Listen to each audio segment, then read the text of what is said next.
So those of you that love a good barbecue rib, I'm going to show you how I make mine.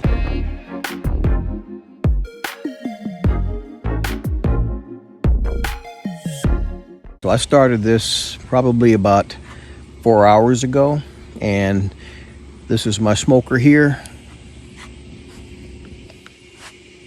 As you can see, you can kind of see the ribs inside. Getting ready to take them out. They are just about done. So, well, not done completely. What I do is I put them in for about 4 hours, and just hang with me. I'll explain the whole process to you in a minute. Now tell me those suckers do not look good. Wow. Still dripping. Bring my pan over here.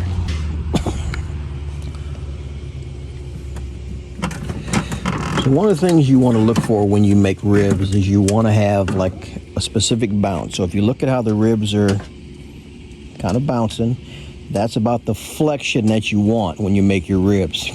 If it was any tougher than that, you probably need to leave them in a little bit longer. Like I said, I do mine usually about 3 hours, 4 hours at the longest. And then the other process that I do is I take them in, I put butter and brown sugar, then I cook them for an additional 2 hours.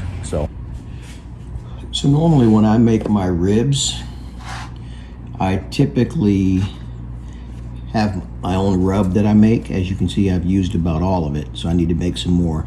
And my rub usually consists of just your general stuff that you have in the house: onion powder, garlic powder, paprika, spices such as that, salt and pepper, cumin. So I usually put mustard all over the rib after I peel the membrane off the back. And once I massage the mustard in, I spread my rub all over the ribs. And then I don't wrap them, I just lay them in the smoker on the grill. Now, if you don't have a smoker, obviously I love the flavor of the smoke. I use mesquite when I made these. But if you don't have a smoker, you can repeat this process in your oven at the house. So what I do next is I get some aluminum foil.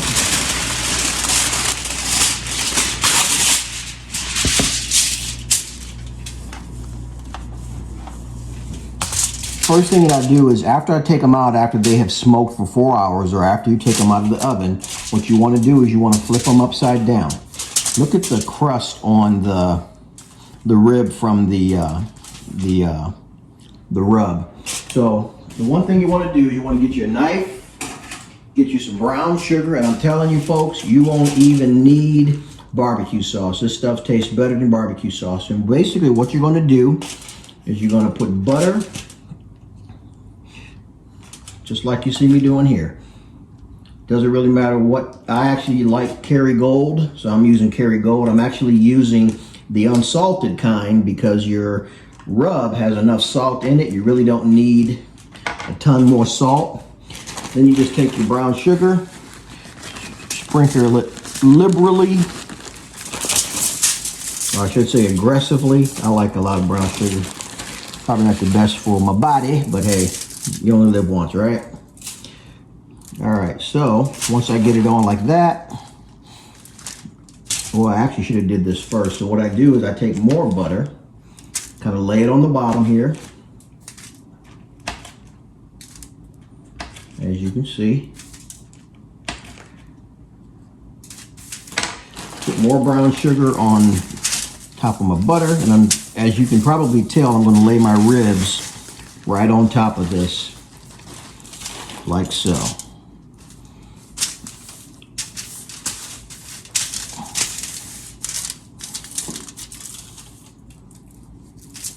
So now that I got my butter and my brown sugar on, I'm going to wrap these ribs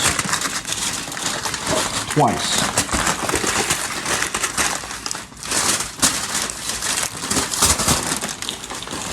And what I mean when I say twice, that means 2 sheets of foil. I like to buy the foil that's actually made for grilling, as you can see, grill foil, because it usually comes a little bit bigger. So once I'm done wrapping this, I'm going to take them outside, put them back on the grill. You don't necessarily need the smoke. So you want the smoke on your ribs when you're actually smoking them uncovered. Once you cover them, you're basically just wanting the heat. I smoke mine at 250 degrees the whole way, from the time I put them in when they're raw to the time I take them out and put them back in the smoker. So now that I got them wrapped, I'm gonna take them back outside and put them on the grill or the smoker for an additional 2 hours. And I'm telling you, when they are done, they are awesome. All right, and here we go. You can hear it beeping. What that beeper means, timer just went off. So this is actually a master built electric one. I love it because it has the digital setup here. I can set my temperature, and what I love about the digital smoker, what temperature you set it at, it stays within a few degrees of that temperature. So if you have an analog smoker, those are the hardest ones to work with. So if you're gonna get you a smoker, like I said, this was a small one. I love it. All right, so I'm gonna put these on the same rack that I had them on. I'm gonna close my door.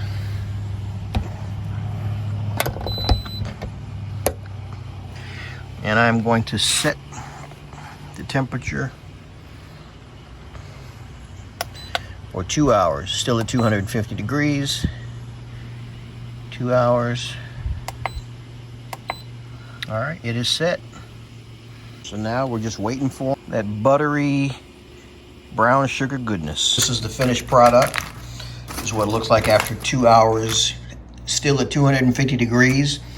What you're seeing glistening, that's the butter and the brown sugar. See all that buttery goodness? That, I'm telling you, tastes better than barbecue sauce. All right, time to test it.